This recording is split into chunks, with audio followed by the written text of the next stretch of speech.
you doing? I'm fine. I'm having a good time here Oh, in New York. good. Oh, great. Thanks so much for coming here on the show. This is exciting. Yeah, it #1 song in the country.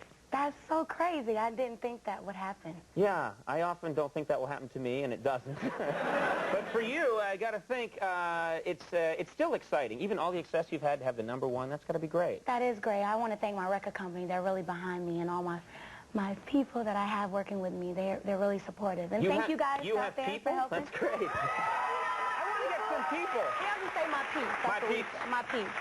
My peeps? My peeps. That's like slang. And that means that your group of people? Yeah, my group of people. I don't have a group of people. So. Yes, you do. You have me. I got Andy. He's my peeps. Yeah, I'm peeps. Yeah, okay, you have to say that every week on the show. But I'm more like the little marshmallow chicks. Those kind of peeps. Specific kinds. Now, I heard that you're pretty intense about finding out about this #1. You call every day, is that right? I call we have to check it every Wednesday. We know what the Billboard says before everybody else does. So you call up and actually to find out if you're still #1? I call, well, not to see if I'm still #1, but to see how the record is doing. Right. Do you think other people call in, too? Of course. Of course. Is John Tesh calling in and saying, I beat Yanni, yeah! I did it! I didn't know there was a number. Well, it's the same thing here on TV. There's a number for the ratings. I heard you do that, too. No, I have never called the number. Really? I don't. Yeah, my producer calls the number because I'm too afraid. Somebody backstage is lying because I just heard that you did that. I call the number a lot. No, but it's funny. It's this recording that tells you what rating you got the night before. They always tell us we're still looking. Talk about things that are exciting. TV Guide, cover TV Guide. I never thought that would happen.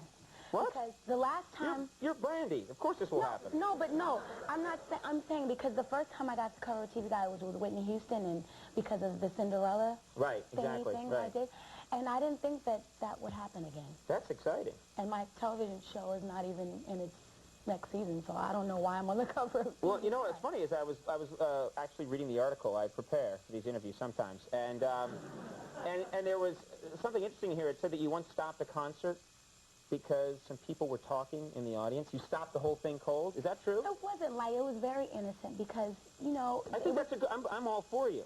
You are. Sometimes, if the monologue isn't going well, if people aren't laughing, I go into the audience and start hitting people. Then they beat me up and I run back and go, I'm sorry.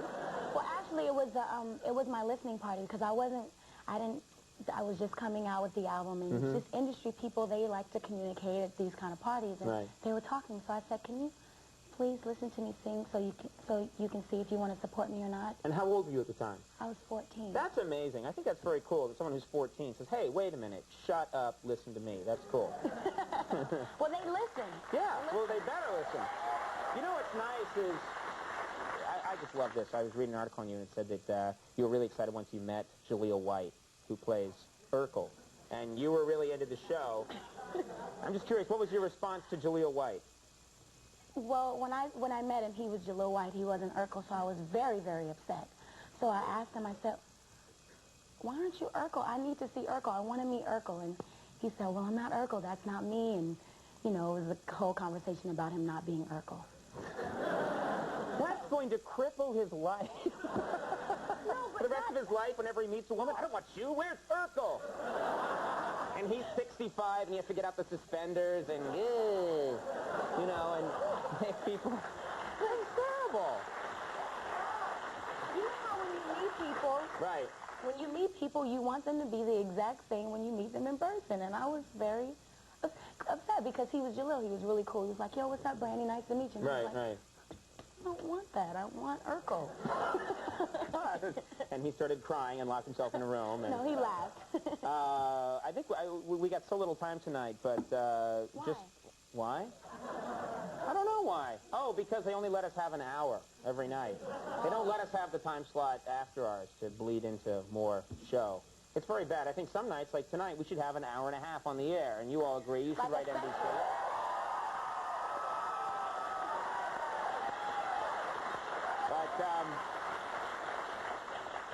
So I'll try. I'll talk to them. But before we do go, I just got to say, there's one thing that confused me. I'm reading an article about you, and you said that your dream guy the guy that you would love to meet is a dime.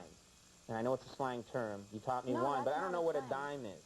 A dime is a perfect 10.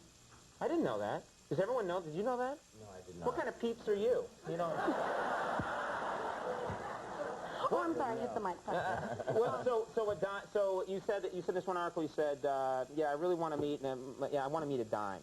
Now that's just a perfect 10, like It's a guy. a perfect 10, a guy who knows how to treat a woman, who opens the doors, who picks up the check. Has FDR's head. Yeah, right.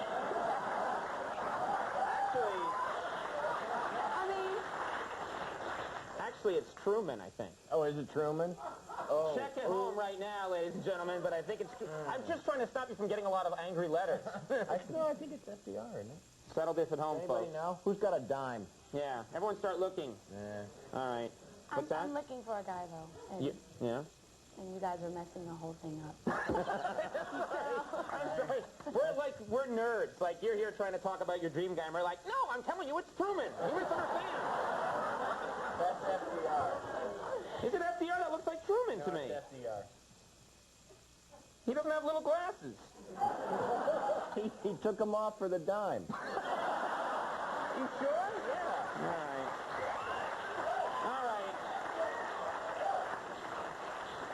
You win again.